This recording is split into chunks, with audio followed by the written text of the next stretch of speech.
I think one of the things that came up when we did a podcast with Andy Little, who the founder of the Little Golfers, sort of his journey into the, building what he's grew now it was on the back of really the London Olympics. And I think what was quite interesting there is he talked about that once, there was obviously an importance about legacy, and that once the Olympics had been and gone, that funding had sort of stopped. So it's interesting. It's an interesting point that you make there, where ultimately it needs that continued cycle to not only obviously continue that growth, but also sustain the work that's already been delivered to that point.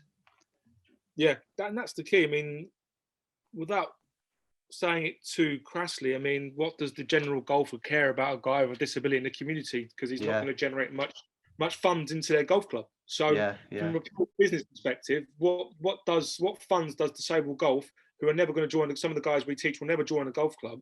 Some of the members selfishly will go, why? What's the point? Like, what do I get out of it?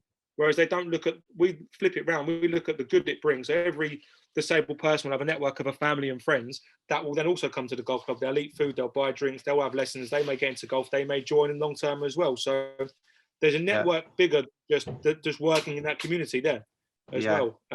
In terms of funding, it's the horrible question every time you have a conversation with someone. It says the word is, how is it funded? How is it paid for?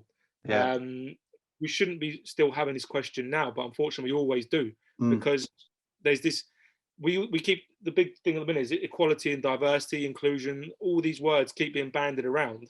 Yet at some point, something's got to be done. There's great work happening in the community every day by a lot of people. And we're fortunate enough to be one of the largest of the kind doing it. But it's just elevating it to, elevated to a status now. Delivery is key. The world is changing from strategy to delivery, and I think you'll see in the next 2-3 years, organisations like ourselves will be coming to the front because of the outcome it brings all the time, and that seems to be the positive change that's happening. I think it's interesting you say that, because I think that again, just sort of thinking back to the other podcast that we did, are you familiar with Ellie Perks? Yes. So she's obviously prominent in her field, and she's doing some amazing work already. And I think that one of the topics that we also covered as well was accessibility at golf courses themselves. And it's almost like it takes somebody with first-hand experience within that organization, that setup, to have an appreciation of it. And without that, it's almost like they need to be, like you say, it's hand to mouth. It's like we need to give you that information to tell you exactly the importance of why it is, as opposed to it really being reverse engineered and proactively seeking to provide to increase accessibility and inclusivity.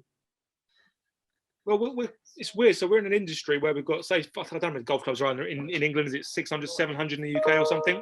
They're all independent businesses. So it's not like the FA in football where come from the top. Every golf club is an independent business. Every golf club has to earn a profit to continue. Of course. So when we look at it like that, how can everyone influence those individual independent businesses? It's no different to going down your high street. You've got clothes shops, restaurants, all that sort of stuff. You can't walk into McDonald's and tell them to serve Kentucky Fried Chicken. It just don't happen. Do you know what I mean? So when you go to a golf club, you can't force them to do it. They've got to want to do it, see the benefit, and engage. So out of every 10 golf clubs, you might find 2 that are willing to work with you. The other 8 have a couple board, or they don't. We can't stress about the ones who don't want to move with the times. It's like golf coaches. Good coach, as you'll find with your kid. Good golf coaches, bad golf coaches. You can't change the bad ones to a good one. You just got to keep with the good ones and don't worry about the bad ones.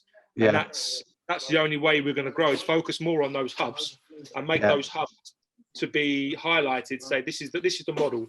This is what works. You need good coaches. You need good facilities. You need welcoming atmospheres. Dress code. I can't be bothered with that conversation here every day. You go into a golf course, as long as you're smart, you're not offending anyone. What's the problem? Exactly. Do you know what I mean? Those sort of things will bring income, will bring revenue. And also a bit of goodwill goes a long way. No, absolutely.